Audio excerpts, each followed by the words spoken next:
ನಮಸ್ಕಾರ ಸ್ನೇಹಿತರೆ, ನಾನು ನಿಮ್ಮ ಬಸವರಾಜು. ನಿಮಗೆ ಸ್ವಾಗತ ಶ್ರೀ ದುರ್ಗಾ ಮೇಕರ್ಸ್ ಯೂಟ್ಯೂಬ್ ಚಾನೆಲ್ಗೆ. ಈ ಚಾನೆಲ್ನಲ್ಲಿ ನೀವು ದೇವರ ಕಥೆಗಳು ಅಥವಾ ಇನ್ನಿತರ ವಿಷಯಗಳು ಕುರಿತು ಮಾಹಿತಿಯನ್ನು ಪಡೆಯಲಿದ್ದೀರಿ. ನಿಮ್ಮ ಬೆಂಬಲವೇ ನಮಗೆ ದೊಡ್ಡ ಶಕ್ತಿಯಾಗಿದೆ. ನೀವು ಈ ಚಾನೆಲ್ ಅನ್ನು ಇಷ್ಟಪಟ್ಟರೆ ಸಬ್ಸ್ಕ್ರೈಬ್ ಮಾಡಿ, ಲೈಕ್ ಮಾಡಿ ಮತ್ತು ಶೇರ್ ಮಾಡಿ. ಹೊಸ ಅಪ್ಡೇಟ್ಗಾಗಿ ಬೆಲ್ ಐಕಾನ್ ಒತ್ತಿ. ನಿಮ್ಮ ಅಭಿಪ್ರಾಯಗಳಿಗಾಗಿ ನಿರೀಕ್ಷಿಸುತ್ತೇವೆ. ಕಾಮೆಂಟ್ ಮಾಡುವುದನ್ನು ಮರೆಯಬೇಡಿ. ಧನ್ಯವಾದಗಳು. ನೀವು ನೋಡುವಾಗ ನಾವು ಹೊಸ ವಿಷಯಗಳನ್ನು ತರಲು ಮುಂದಾಗುತ್ತೇವೆ. ಕುಕ್ಕೆಹಳ್ಳಿ ಮಹಾಲಿಂಗೇಶ್ವರ ದೇವಾಲಯವು ಕರ್ನಾಟಕದ ಪುರಾತನ ಮತ್ತು ಪವಿತ್ರ ಸ್ಥಳಗಳಲ್ಲಿ ಒಂದಾಗಿದೆ. ಈ ದೇವಸ್ಥಾನ ಲಿಂಗಾಯತ ಪರಂಪರೆಯ ಮಹತ್ವದ ಕೇಂದ್ರವಾಗಿದ್ದು, ಶಿವನ ಮಹಾಲಿಂಗ ರೂಪದಲ್ಲಿ ಪೂಜಿಸಲಾಗುತ್ತದೆ. ಹಳೆಯ ಕಥೆಯ ಪ್ರಕಾರ ಈ ಸ್ಥಳದಲ್ಲಿ ಶಿವನು ಭಕ್ತನ ಪ್ರಾರ್ಥನೆಗೆ ಪ್ರತಿಯಾಗಿ ಪ್ರತ್ಯಕ್ಷನಾದರು ಎಂದು ನಂಬಲಾಗಿದೆ. ಪ್ರಾಚೀನ ರಾಜರ ಆಸ್ಥಾನದಲ್ಲಿ ಈ ದೇವಾಲಯಕ್ಕೆ ವಿಶೇಷ ಪ್ರಾಮುಖ್ಯತೆ ಇತ್ತು. ವರ್ಷದಿಂದ ವರ್ಷಕ್ಕೆ ಇಲ್ಲಿ ಮಹಾಶಿವರಾತ್ರಿ ಹಾಗೂ ವಿಶೇಷ ಜಾತ್ರೆಗಳು ವಿಜೃಂಭಣೆಯಿಂದ ನಡೆಯುತ್ತವೆ. ನೈಸರ್ಗಿಕ ಸೌಂದರ್ಯ ಮತ್ತು ಶಿಲ್ಪಕಲೆಯ ಸಂಯೋಜನೆಯಿಂದ ಕೂಡಿದ ಈ ದೇವಸ್ಥಾನ ಭಕ್ತರಿಗೆ ಆಧ್ಯಾತ್ಮಿಕ ಶಾಂತಿ ನೀಡುತ್ತದೆ.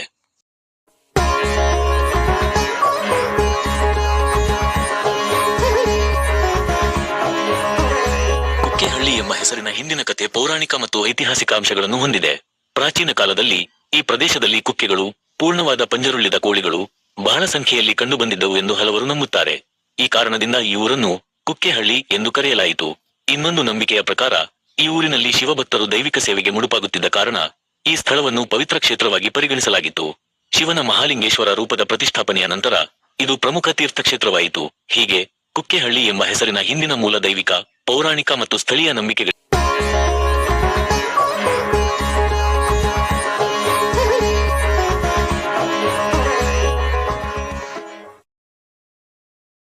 ಸ್ಥಳದ ಪುರಾತನತೆ, ದೇವಾಲಯದ ಪ್ರಾಚೀನತೆಯ ಪುರಾವೆಗಳು.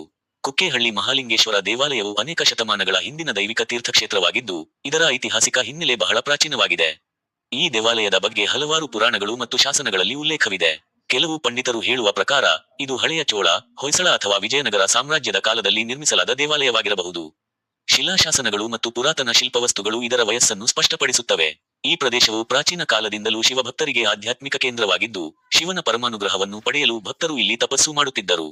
ಈ ಕಾರಣದಿಂದ ದೇವಾಲಯವು ಹಿಂದಿನಿಂದಲೂ ಒಂದು ಪ್ರಮುಖ ಧಾರ್ಮಿಕ ಕ್ಷೇತ್ರವಾಗಿ ಬೆಳೆಯಿತು.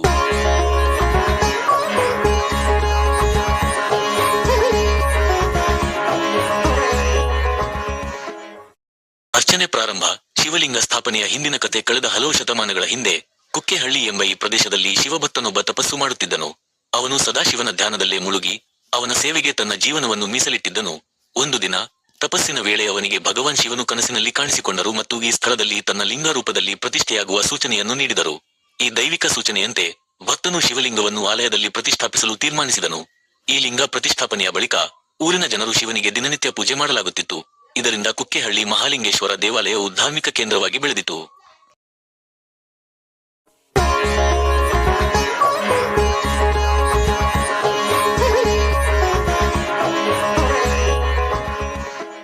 ಭಕ್ತರ ನಂಬಿಕೆಗಳು. ಕುಕ್ಕೆಹಳ್ಳಿ ಮಹಾಲಿಂಗೇಶ್ವರ ದೇವಾಲಯದ ಪವಿತ್ರತೆ. ಕುಕ್ಕೆಹಳ್ಳಿ ಮಹಾಲಿಂಗೇಶ್ವರ ದೇವಾಲಯವು ಭಕ್ತರ ಅಗ್ರಹಾರವಾಗಿ ಬೆಳೆದಿದ್ದು, ಈ ಕ್ಷೇತ್ರದ ಬಗ್ಗೆ ಅನೇಕ ನಂಬಿಕೆಗಳು ಇವೆ. ಶಿವನ ಆಶೀರ್ವಾದ. ಭಕ್ತರು ಈ ದೇವಾಲಯಕ್ಕೆ ಭೇಟಿ ನೀಡಿ ಪ್ರಾರ್ಥನೆ ಸಲ್ಲಿಸಿದರೆ ಅವರ ಮನೋವರ್ತನೆಗಳು ಪೂರ್ಣಗೊಳ್ಳುತ್ತವೆ ಎಂದು ನಂಬಲಾಗುತ್ತದೆ. ನೋವಿನಿಂದ ವಿಮುಕ್ತಿ. ಶರೀರದ ನೋವುಗಳು ಮತ್ತು ರೋಗಗಳಿಂದ ಮುಕ್ತಿಯಾಗಲು ಭಕ್ತರು ಇಲ್ಲಿಗೆ ವಿಶೇಷ ಸೇವೆಗಳನ್ನು ಸಲ್ಲಿಸುತ್ತಾರೆ. ಕುಟುಂಬದ ಶಾಂತಿ. ದೇವಾಲಯದಲ್ಲಿ ಮಾಡಿದ ಪ್ರಾರ್ಥನೆಗಳಿಂದ ಕುಟುಂಬದ ಶಾಂತಿ ಮತ್ತು ಸುಖ ಹೆಚ್ಚುತ್ತದೆ ಎಂದು ಜನರು ವಿಶ್ವಾಸವಿಟ್ಟಿದ್ದಾರೆ. ಕರ್ಮಶುದ್ಧಿ. ಈ ಸ್ಥಳದಲ್ಲಿ ವಿಶೇಷ ಪೂಜೆ ಮತ್ತು ಹವನಗಳನ್ನು ಮಾಡಿದರೆ ಪಾಪ ವಿಮೋಚನೆ ಮತ್ತು ಆತ್ಮಶುದ್ಧಿ ಸಾಧ್ಯವೆಂದು ಭಕ್ತರು ಭಾವಿಸುತ್ತಾರೆ. ಇದರಂತೆ ಕುಕ್ಕೆಹಳ್ಳಿ ಮಹಾಲಿಂಗೇಶ್ವರ ದೇವಾಲಯವು ನಂಬಿಕೆ, ಭಕ್ತಿಭಾವ ಮತ್ತು ಪರಮಶಾಂತಿಯನ್ನು ನೀಡುವ ಪವಿತ್ರ ಕ್ಷೇತ್ರವೆಂದು ಭಕ್ತರು ಗೌರವಿಸುತ್ತಾರೆ.